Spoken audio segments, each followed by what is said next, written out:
This is Sean with Voices Levon, and I'm speaking with Nancy Pappas. Nancy, how are you doing today? I'm doing fine, thank you.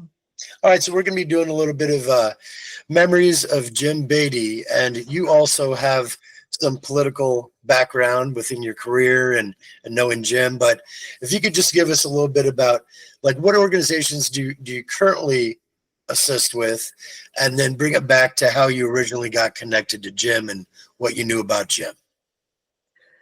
Oh, well, currently I'm retired. I've been retired for almost 13 years from the Indiana State Teachers Association. I was a lobbyist and political action consultant for them. And before that, I worked with U.S. Senator Birch Bayh for 9 years. And that's how I originally became acquainted with Jim. Um, uh, for the last probably 15 years, I've been meeting with Jim's Saturday lunch bunch. I understand that lunch bunch has been having Saturday lunches every week for 60 or more years. And I don't remember exactly who invited me to it the first time, but I've been going ever since because it's such a delightful group. And the anchors of that group were Andy Jacobs and Jim Beatty.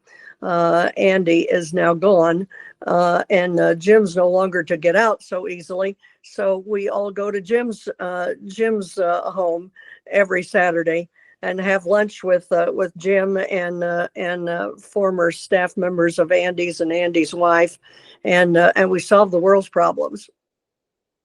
All right, so when you first got to know Jim, what was he involved with at the beginning?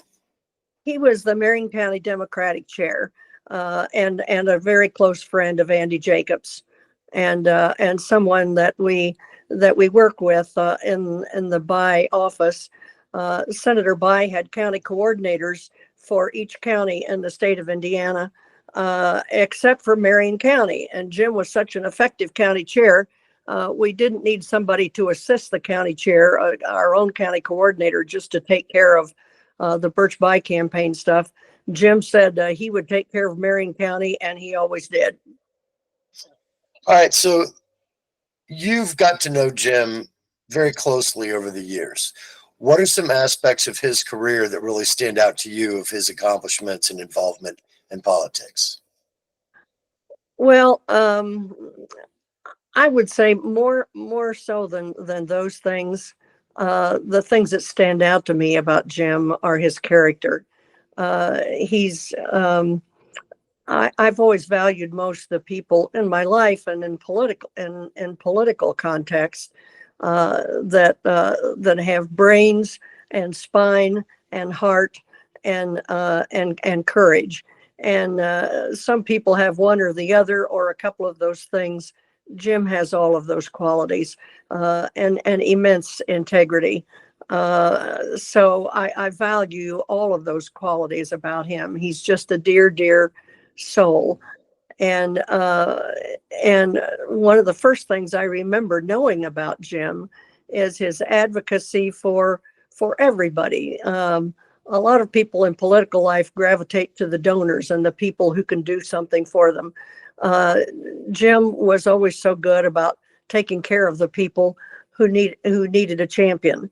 Poor people and middle class people and working people, African American people and immigrants and senior citizens.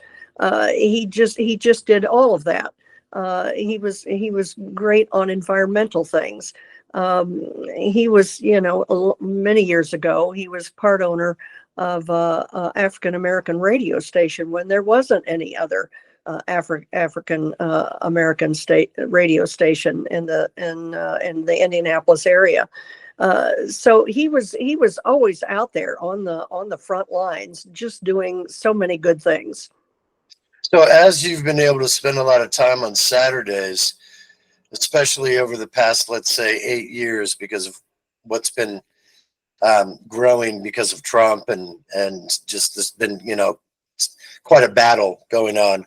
What would you say would be the points of view that you guys discuss, and what are some larger points that you think Jim tries to bring up to get the group into a deeper discussion?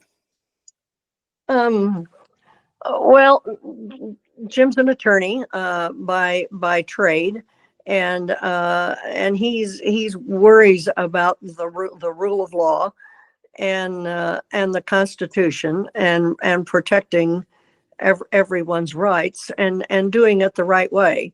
Um, so we talk a lot about what's going on with immigrant rights and with uh, the ban on Muslims, for instance, and we all in that group are of a like mind, that we think everybody's rights should be respected. And Jim's, even though he's not as mobile as he once was and as active, he thinks up ways that he can contribute and things that he can do. So he came up with a website, to detail problems that he saw with the Trump administration. I don't know very many people in their 90s who are doing things like that, but he's staying up with things and always still making a difference. So, as you've been able to spend, I'm sure you've had some one-on-one time with him as well, and learned a little bit about his family. And I know you mentioned that you knew, and I'm actually going to bring this up on the screen here. Here's a shot of Jim and Phyllis. So what are some of your memories of Phyllis and just how Jim was about Phyllis? If you just kind of like to talk about that in like kind of a general discussion. Yeah, I did not really, I don't think I'd ever met Phyllis until I started going to the Saturday lunch bunch. And Phyllis was a regular with Jim every week when she was alive and could do that. And Phyllis was every bit as bright and kind-hearted as Jim is, and she wasn't as vocal as many of the rest of us, but she would make these incisive comments from time to time, and she was well read. She was up on the issues, and she was always an incisive contributor to our conversations. When we originally talked, you mentioned something that I thought was a good compliment to Jim, and as far as his political strategies and his mind and how he goes about different political strategies to be able to help different issues or whatever get brought to the surface. So how would you kind of speak to his political strategy and his mind and just what you've kind of learned about what he's done over the years? Well, I probably was aware of it back in the 60s, but had forgotten it until Jim once in a while references when he was county chairman. He was often or almost always on opposite political sides within the Democratic Party from the Indianapolis mayor.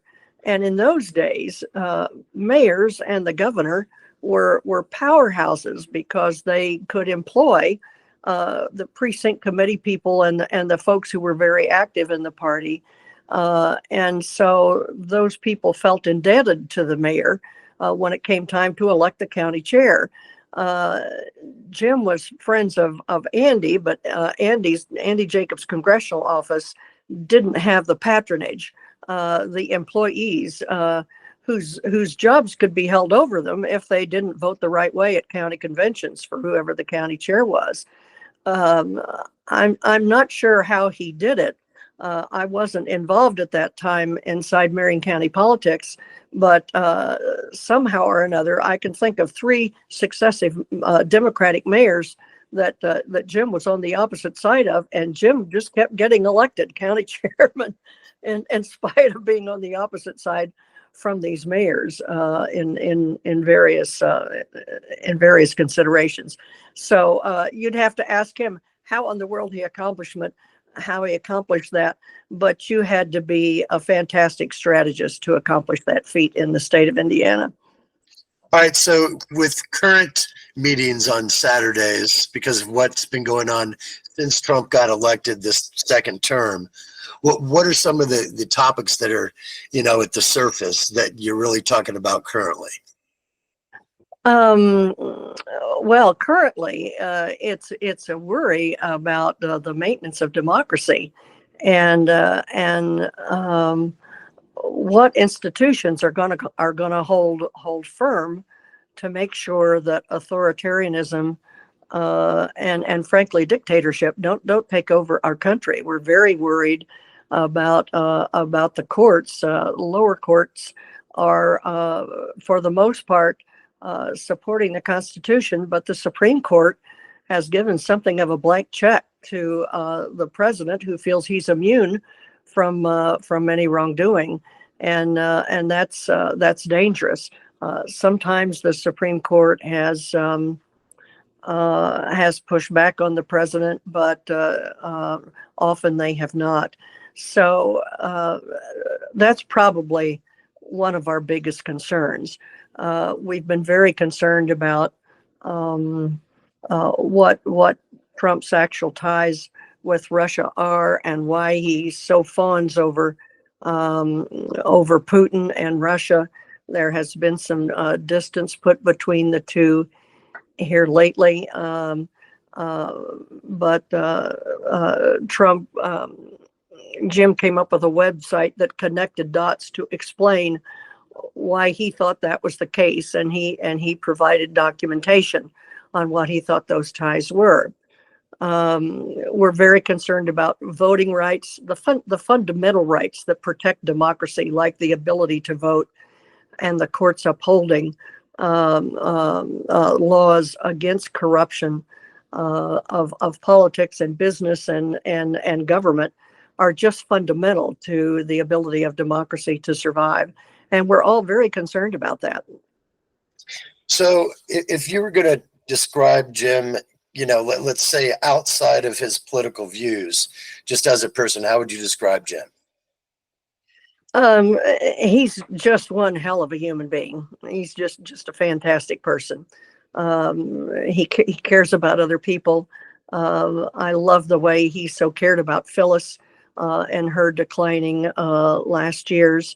But he does that. He does that for everyone. He's a wonderful caretaker personality, and he does not take advantage of people.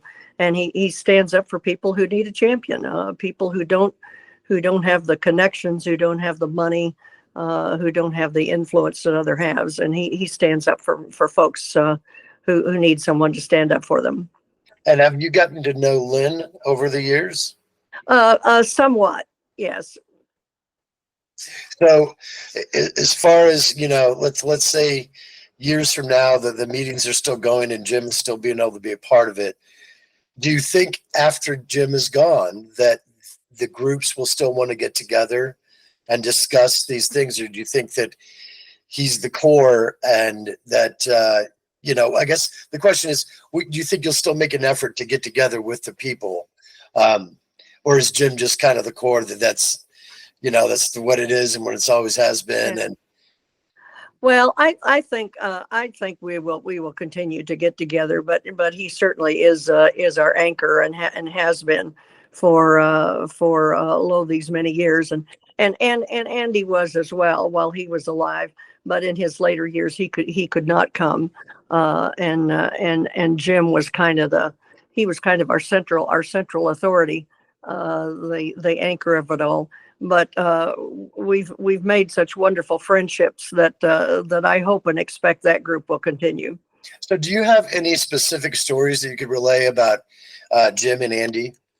Anything that happened politically, or just them and how they used to interact at the meetings or whatnot? Well, they would be second and third hand stories, and my memory of details is very fuzzy. But I just know they were very close, and they were partners in a number of political battles. All right, so this is kind of a unique question, but if you were able to take Jim anywhere on the planet for an experience, where would you go, and what would you want to expose Jim to? Could be DC, could be anything. Could be having lunch with Putin. I don't know. Well, Kathy, No, and I we're both in the lunch bunch, and when we went to Florida last winter, uh, uh, Jim was there. At he's had a place in Sarasota for several decades, and we got together with him two or three times while we were there. If there's some place Jim would like to go, I would expect it would be there because he so enjoys it. It's right across the road from the beach, and lovely place. And he has many favorite eating places and memories down there. So he would probably want to go to to his beach place. That's an interesting question. He's had such an interesting life. I think Jim's probably done most of everything he wants to do.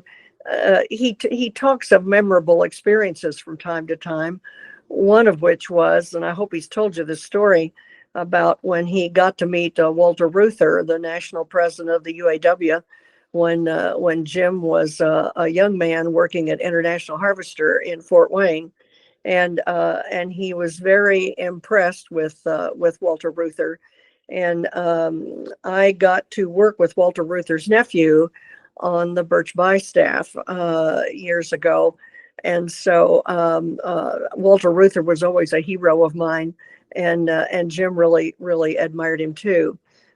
Jim also has a wonderful story about his experiences as a JAG attorney, essentially for the military, when he was he was stationed in Arizona, and he's got wonderful stories about some of his fellow soldiers that he had to represent during that, and he's had us in hysterics telling these stories. So I hope he's telling them to you because they're very. The MPs wrote the letter to frame the kids. Right. Yeah, I was like, that's like A Few Good Men. I mean, it's years, but he's Tom Cruise, Yes. in this narrative. All right, so what would you like to say to Jim directly? I would just like to say, Jim, we love you. You're our hero. We admire you so much and love you for your many good qualities, and for your excellent guidance and your support, and all the marvelous things and contributions you've made throughout your life. We just love you. Well, Nancy, thank you very much for your kind words and the memories of Jim. Just stay on the line, and I'm going to close this one out. All righty. Thank you much.